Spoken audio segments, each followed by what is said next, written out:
Arratsaldeon, buenas tardes.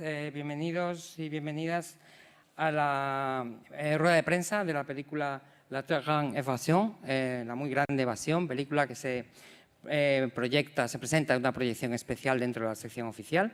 Y para hablarnos de ella, tenemos el placer de contar aquí con varios... Bai, arratsaldeon ongi etorri prentsaurreko honetara, sortzaileetako batzuekin hitz egiteko aukera izango dugu.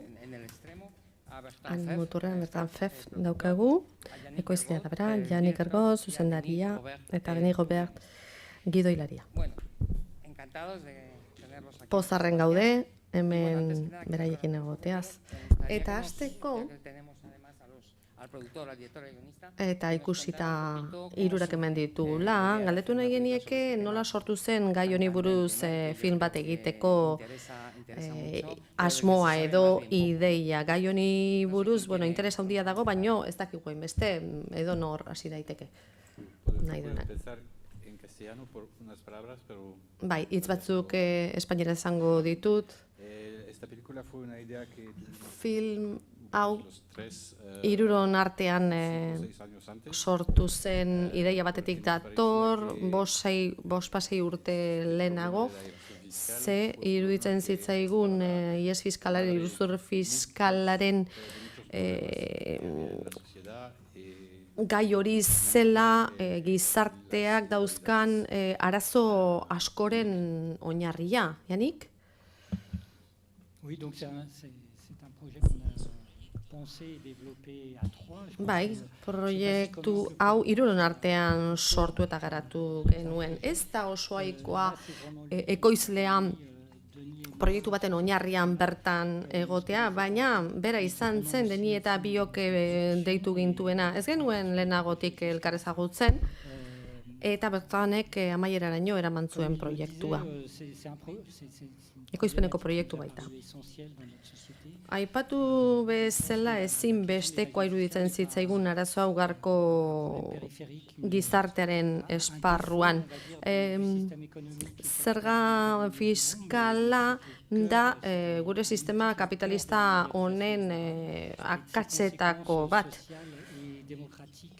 Eta globalizazio liberalaren muinean bertan dago. Eta bestelako ondorioak dauzka, maila sozialean, mediatikoan eta ekonomikoan. Beraz, ikerlan bat, azterlan bat egin genuen, eta saiatu ginen jakiten zeintzu ziren mekanismo nagusiak eta non zeuden ardura politikoak fenomeno honen harira. Eta gero saiatu ginen film bat egiten, zinemarako film bat egiten, ikusleek oro har uler dezaten zer den iruzur fiskala. Gaia ez da oso zinematografikoa, ez da bat ere erraza, ikuslei oro har eramatea, pantaila handian egitea, eta espero dezagun neurri batean behintzat lortu izana. Bai, egia da Bertranen ideia izan zen, ekoizlearena. Ia 6 urtean lanean jardun genuen, elkartu egiten ginen, hausnarketa egiten genuen, ezerretzen erraza izan. Bertranek Janik eta ni elkartu gintuen ze Janikek arrakasta handia izan zuen zinean, Le Nouveau Chien de Garde hartatik zetorren, eta nik berrik 10 urten eramatzan bankuen kontrako epaiketa kontuetan, Clearstream izena zuen, eta nik fiskalitateari buruz eta asko hitz egin nuen, paradisu fiskalei buruz, eta iruzur edo ebasio fiskalari buruz, ihes fiskalari buruz. Hausnarketa zen nola hain herrialde aberatsek hainbesteko pobrezia sor dezaten, eta jeneiken aurrean txapela kendu behar du, ni horrego naiz elkarrizketak egiteko, eta baina bera Janik izan zen hemen sortzailea edo hasiera eman ziona, eta oso komplikatua izan zen, oso zaila izan zen. Ze lortu behar genuen hausnarketa horien emaitza zerbait arina izatea, ritmoa izatea filmak, ez? Eta lehenbiziko proiektuak, benetan ederrak bikainak izan dira, ze jendea harrapatu egiten du, naiz eta gaia bera nahiko gogorra den edo lehorra den, ezta? Hemen gezur asko esaten da fiskalitateari buruz, estatuek sortzen dutenak, bizitza politikoari buruz gure herrialdetan. Barkatu luzatu baldin naiz. Bai, frantsesez zerbait erantzi nahiko dut. Ni beti galdetzen dion ere guariken, baina nola izan daiteke? Bada jendea, gizartean parte hartzen ez duena, bizi den gizarte horretan parte hartzen ez duena, eta, bueno, zen, hola pixkat oporretara joatea bezala, eta orduan azkenean batek kontu ordaintzea, eta besteek ez, eta nola izan daiteke hori horrela, nola uzten diegu hori egiten? Bai, baduguan galdera bat, eta gero, hemen aurrean beste bat. Sí, decía que han intentado entender los mecanismos de la... Bai, saiatu zarete evasio fiskalaren edo ihes fiskalaren, iruzur fiskalaren mekanismoa zeintzuk diren eta, bueno, ihes fiskal hori edo iruzur fiskal hori egiten duenaren buruan sartzea lortu duzue, zer da gor? Osea, irabazi nahia besterik ez edo gaitza ere bai, ez gaizkilen ikuspegi bat, zer da gor? Bai, zaila da jakitea zer dagoen multinazional baten buruan. Ze horiek dira iruzur fiskal handiak egiten dituztenak, ez multinazional handi horiek. Baina, norbanakoi dagokienez, pertsonei dagokienez,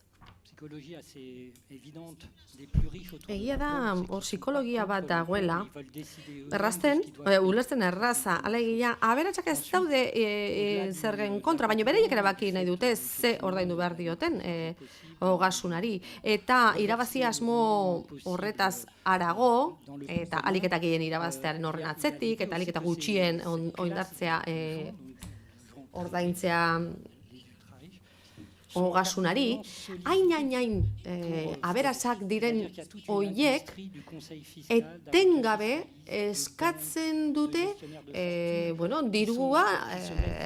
diruarekin iruzurra egitea, abokatuak eta, etengabe eskatzen diete hoiei, ez ordaintzeko. Bai, aberatsak daude, baina gero hori errazten bideratzen dutenak ere hor daude, bueltan dauzkatenak, seduzitu egiten dituzte, eta horrela, iruzur fiskala betikotu egiten da. Bai, irabazi nahia dago, baino inguruan badago industria oso bat hori handitzen duena. Bai, eta semantika bat ere badago, diskurtso bat, ideologia bat, dago liberalismoa zuzen ere. Ez Tocquevillen zentzuan, ze hori perbertitu eginda, baina gaur liberalizatea zer da?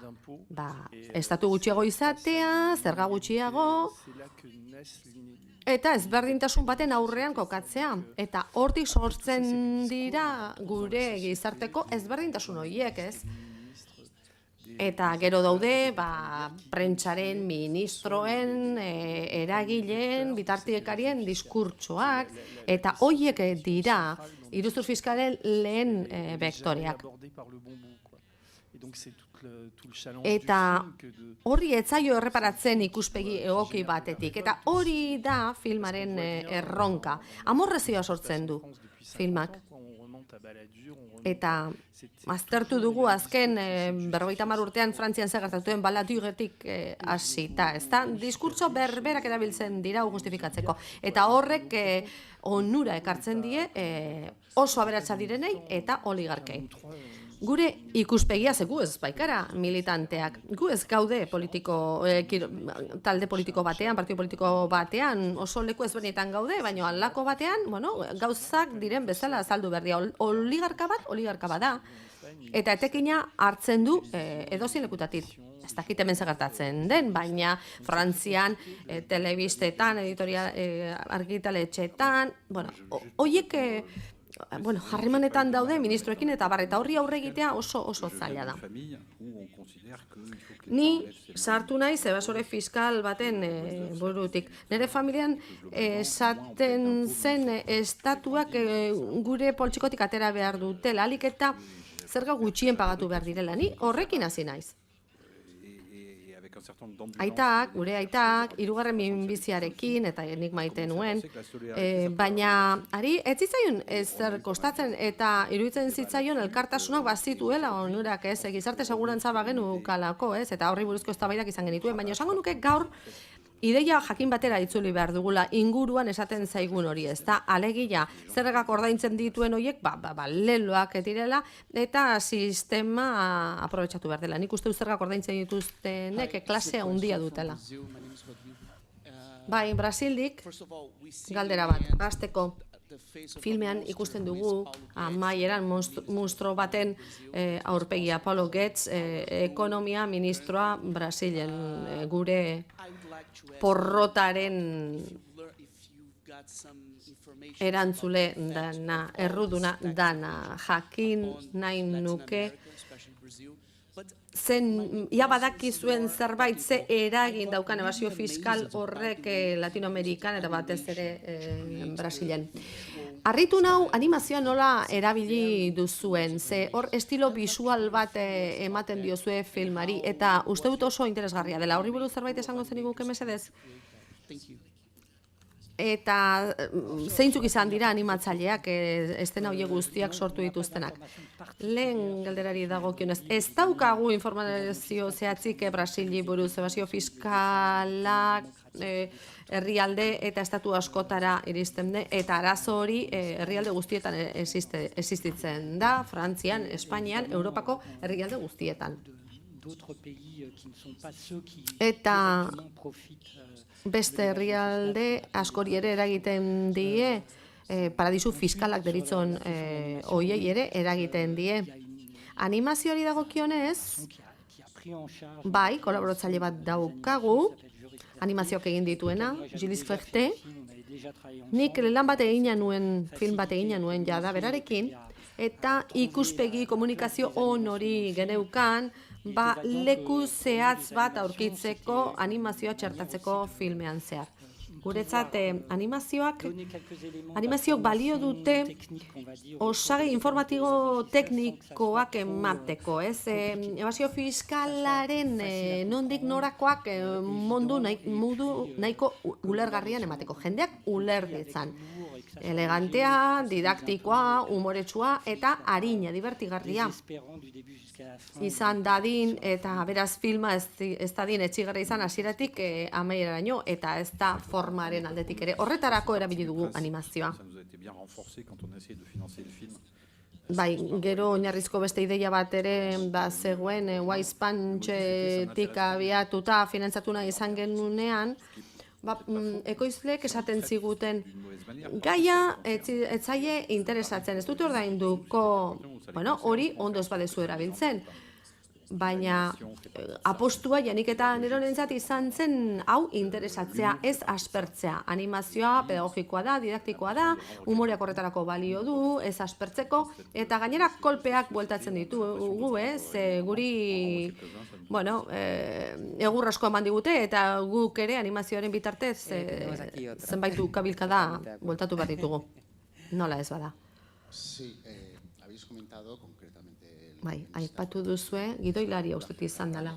Amorrazioa sortzen duela film hori, bai horrekin geratzen gara, ez da? Ateratzen garenean, pentsatzen genuen ala izango zela, baina jakina azalpenetatik abiatuta, are eta amorru gehiago sentitzen dugu.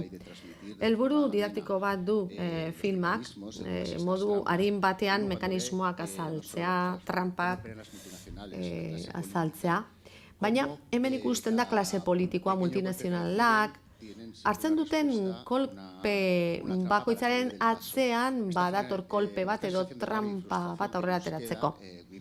Amorrazio, frustrazio, sentsazio horretan, nire galdera izango litzateke horren berri izateaz gain, herritarrak, zer egin daukazen, margen dauka hor, ez? Eraginak hor daude, badakite galderari erantzutea oso zaila izango dela, baina ze gelditzen zaio hori litzateke galdera, ez? Nola erantzun horri guztiari? herritarren aldetik. C'est effectivement la grande question, la question compliquée. Horixe da galdera, ez da? La réponse que je me donne, $1 c'est milioi que balioko c'est luke. démocratique. Nik neure bururi galdetzen diot, edo erantzuten diot, hemen erantzun demokratiko bat egon behar dela gure erakundeak fundatu egin behar ditu, sortu egin behar ditu. Filmaren amaieran ideia bat dago. Gaur, gure gobernuak, gure agintariak, botere politiko eta ekonomikoak, oligarkia moduan funtzionatzen du. Ez da, termino hori oso zabala da, ez du definituko, baina zentzu guztia dauka. Irtenbidea, arazo bat jakiteaz eta hori salatzearen artean hor badago zer eginik, ez? Jendeak ez dauka zer eginik demokratikoki, baina hor etxita ere sentitzen gara zenbaitetan salaketa horretara jo aurretik, baina hemendik pixka bat bide bat irekitzen da, Frantzian adibidez hor dabil eskuin muturra eta material asko dauka, eta guk iraultza demokratiko batean pentsatu behar dugu. Eta interes generala berreskuratu behar du jendearen aldetik, eta ez talde baten interesa. Botere ekonomikoa, mediatikoa eta politikoa daukan talde txiki horren interesa soilik jaso beharrean. Bai, zine egitea, dokumentalak egitea, zinean horixe da eraikitzea, ulertzea, kontzientziatzea bat sortzea, ikuslea kontzientziatzea hor ostonduta dauden zenbait gauzaren artean. Horregatik zen garrantzitsua zinea izatea, formatu horretan pantalla handian, ze telebista batek ez zigun hau finantzatuko Frantzian. Erantzuteko modu bat, izango litzateke, honako hau guk bagenuen ideia bat, informala, urrunekoa, film hau pentsatzen hasi ginenean. Baina hori materializatzen ari da gaur egun, ze filmak eztabaida sortzen du, galderak sortzen ditu, atak, mundu diplomatikoaren lagunak, antiko eta bar, baita beste baliabide edo edabide independenteak ere. Eta gure esperantza da amorrazio hori piztea, kontzientzia hori piztea. Filmean badago demostrazio bat, ez da?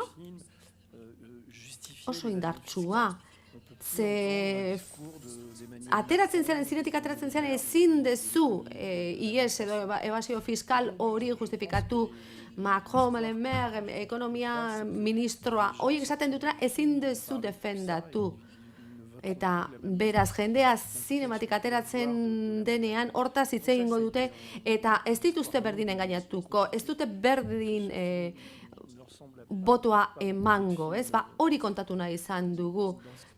Film honek ez dauka beste batzuen antza, gai honi buruz hitz egiten denean, ze gure mezua benetan politikoa da. Amorrua hor dago. Filmak arrastoak ematen ditu, pistak ematen ditu, ikusteko nola kanalizatu amorrazio hori, ezta? Nola elkar hartu eta modu demokratikoan irtenbideak aurki ditzakegun. Hori da film honen bokazioetako bat. Baina, iruzur fiskalaren inguruan hitz egiten duen edo badakien jende horri buruz edo hoiekin hitz egin dugunean, esaten digute ez daukatela tresnarik, ez? Ez da bai da foroetara eramateko. Eta hori egin behar da, gai hauetaz hitz egin behar dugu, eztabaidatu behar dugu, ze bestela amorrazio hori modu desegokian erantzungo zaio. Nik Deni eta Janiki proposatu nahi nienean film hau marrazki bat neukan, ez? 3 lagun mahai baten bueltan. Gizon bat, olako kapeluz altu batekin, banketxe batekoa, eta kuki pilo bate, galleta pilo bate plater batean. Eta ondoan, beste bat normalxiagoa, galleta bakarrarekin, eta beste bat, bat ere galletarik gabe. Eta aberatsak galleta bakarra zekan egiten dio, kontuz, kenduko dizute galleta hori. Tira, horrelako diskurtsoak gero eta gehiago daude, baina jendeak esaten dizunean, hau ulertu daiteke basio fiskalari buruz, ez dizkitzuet izenak emango, baina hor, badago jendea film horretan oso ondo ulertu duena dena, eta beste aldera begiratzen ez duena. Eta ez dugu utzi behar teknizismoetan sartzea, eta horri probetxua ateratzea.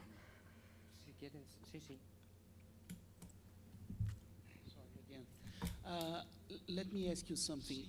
I would like to understand Beste zerbait galdetu nahi nuke. Nik ulertu nahi nuke alderdi ekonomiko finantzarioa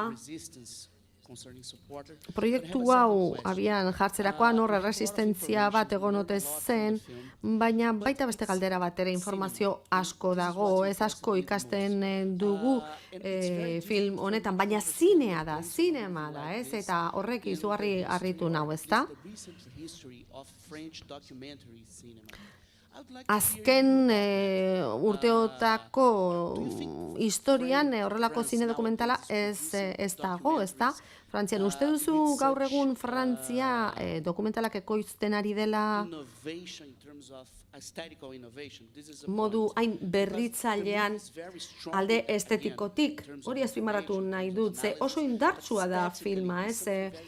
Informazioari eta analisiari edo azterketari buruz, baina estetikoki ere erradikala da, ezta? Eta horri buruz, ze uste duzuen jakin egin nuke. Eskerrik asko, filma apreziatzeagatik, ezta?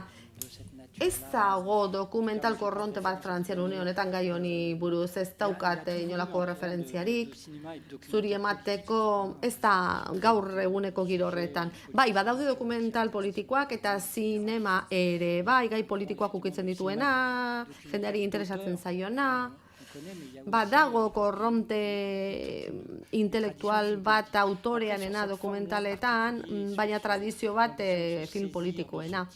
Eta estetikari dagokionez, saiatu gara modu jakin batean tratatzen gaia zinematografikoa, ez daukat beste abide asko horik, ez? Badaude filmak, baino ez da korronte bat, ez gustatuko litzaiguke horrelako gehiago egotea estetika honekin, baina nahiko bakarrik gaude.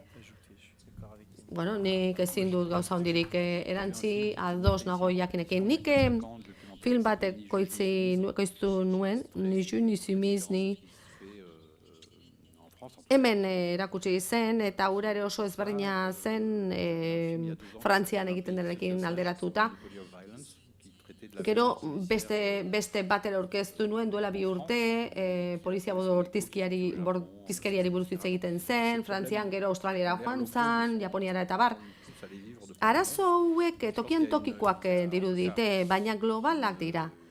Beste leku batzuetara joan gara eta ikusi ditugu. Eta gaur, leku bat daukate ez edabide tradizionaletan, baina zinemari esker, non eztabaidatu daitekeen, eta, jende kementsua dagoenez, eta crowdfundingari esker, jendeak esaten zigun, hau ez zaio inori interesatuko.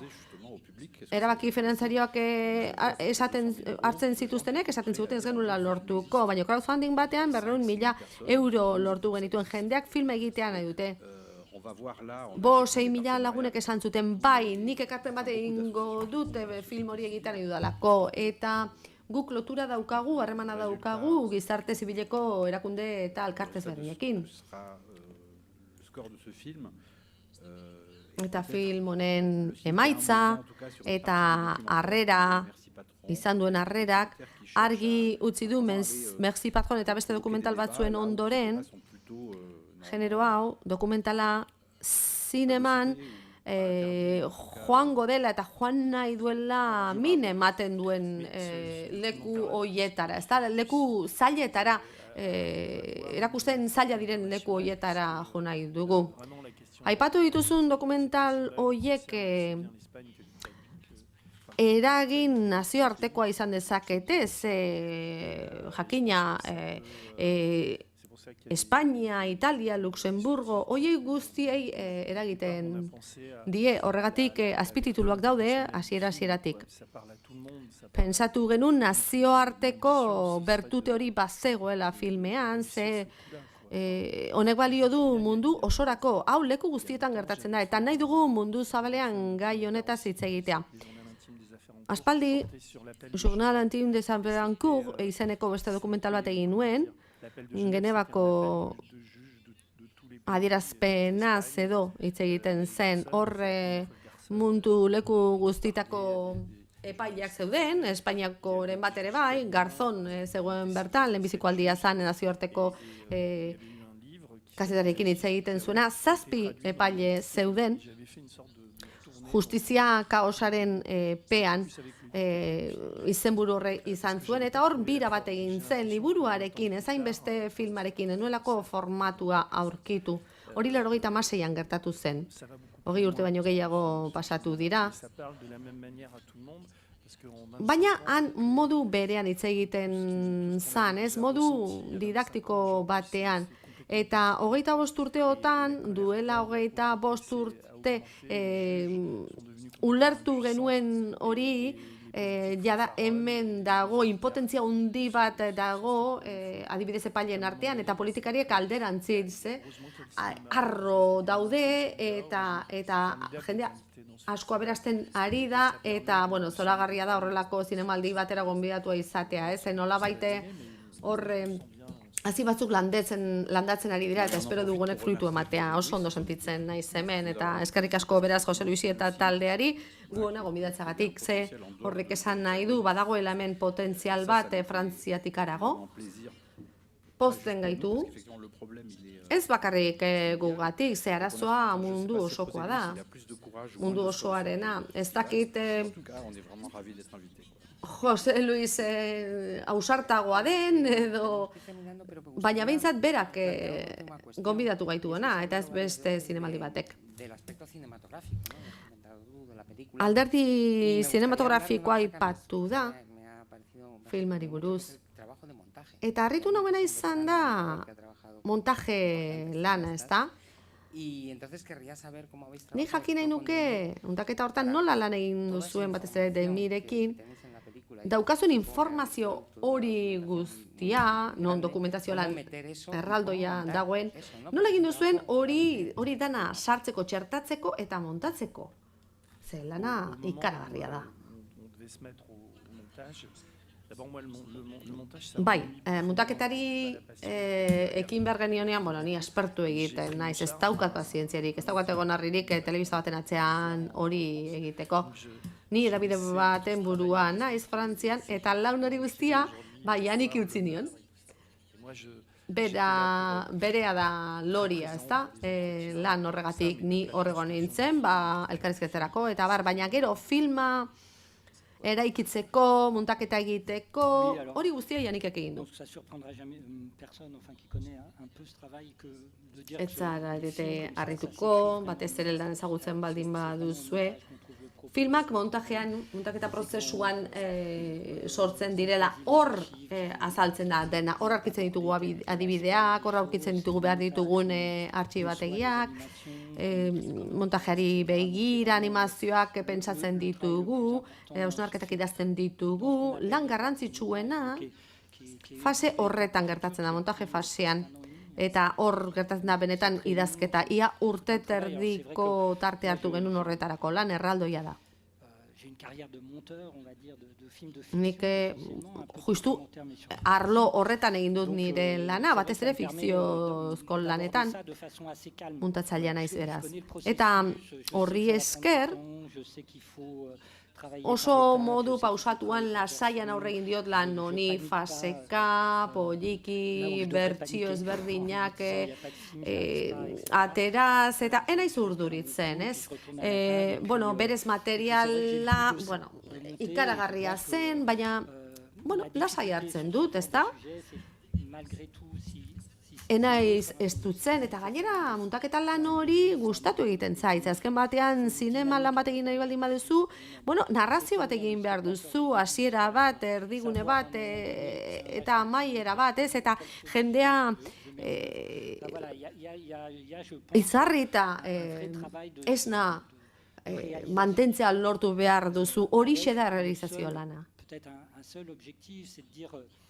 Objektibo bakarrarekin, helburu bakarrarekin, alegia ez ditut aspertu behar dakiten horiek, eta ez ditut kanpoan utzi behar ez dakiten horiek, ezta? Beraz hor erdibideko bat aurkitu behar dute ikusleak hor mantentzeko, eta horrek denbora behar izan du, horretarako denbora behar izan dugu, urte eta erdi, montaketa mailan, artxibategiak bilatzen, fitxategiak bilatzen, eta bar, lehen bertsio bat ateratzen duzu film guztietan bezala, 2 ordu 45 gero, mozten zoaz, eta azkenean ordu laurden txokeiago ere kenduko nion, baina ez dut lortu. Espero dut, ala ere, ikuslea amaieraino geratzea. Azken galdera bat, amaitzen joateko. Legediari buruz galdetu nahi nizuen, aipatzen duzue filmean, baina ez dakit orain zeunetan dago, ze uste zenbait zuzentarau etorri direla, Europatik paradisu fiskal hoiei aurre egiteko, baina ze gertatzen da horrek emaitzarik ez emateko? Hala, uste duzue aldaketa une baten aurrean egon gaitezkeela? Ez da inolako aldaketarik egongo, Europan behintzat, une honetan. OCDek atera zuen legeari dagokionez ere, Austriak adibidez kontra egin zuen, eta etzan aurrera atera testu hori, lege hori. Ez da aldaketa funtsezkorik egongo. Fiskalitatea ez bada bozkatzen, eta gehiengoak ez badu horren alde egiteko, komisarioek, ministroak, hori guztiek badakite tratatu bat ez dagoen bitartean, adostasun bat ez dagoen bitartean fiskalitateaz adostasun bat emango duena, gauzak ez direla aldatuko Europan. Ez, barkatu, esan dut gehiengo osoz, barkatu, aho batez atera beharko luke aurrera lege horrek, ezta? Eta hori da araua. Eta itunetan hori ziurtatzen da. Baina hori gertatzen ez den bitartean, ez da ezer gertatuko. Zer gertatzen da OCDEn eta G20an, non Amerikako politika den nagusi, hori aplikatuko da zailtasun handiekin Europar batasunaren marko horretan edo esparru horretan gertatuko balitz. Palanka batzuk egon badaude itunetan tratatu horietan. Artikulo 104 artikulua adibidez, hor dago, baina ez dugu filmean aipatu, oso konplexua delako, palanka juridikoak ere daude, dokumentuak egon badaude, itunak edo tratatuak ere zerbait egin izateko.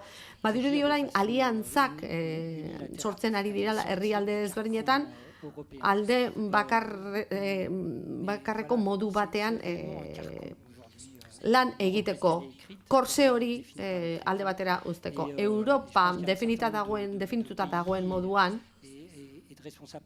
korse bat jartzen du, ezartzen du. Eta herrialde batzuetan, agintari politiko batzuek uste dute, herrialdeka jun behar dela edo herrialde talde txikietan, beti komitean, nolabait esateko. Gero, egin diteke baitare oligarken diruan non dagoen aurkitzea, ez? Adibidez, Ukrainiako gerran ikusi da, ez da? Ibilbide finantzarioak jarraitu daitezke, jate batzuk blokeatu dira, Putinen aldeko jendearen dirua aurkitu da, presio politiko baldin badago hori egin daiteke. Baina borondate politikoa behar da, eta Europan ez dago borondate politikorik hori egiteko. Moskovici komisario frantsesarekin, Junckersekin, aurrekoarekin, orain daukagun sistema fiskalaren sortzaileak hoien sortzaileak izan ziren. LuxLeaks honekin, ere, bueno, ez da ezer lortu, jende hau aurretik dijoa, eta politikariak konplizeak dira. Emmanuel Macron ez du ebasio fiskala hitz egiten. Hor ez dago mezu politikorik, ez dago ezer bere programan, eta eskuin muturrekoak ere ez, eskerrak bakarrik, baina oso urrun gaude hori lortzetik, edo hori da behintzat gure irudipena. Horregatikan, bueno, hor badago etxipen sentipen bat. Eta hala ere, badaude moduak, inkesta bat egintzen Frantzian, ez? 10 urteko auzi bat egin zuten nere kontra,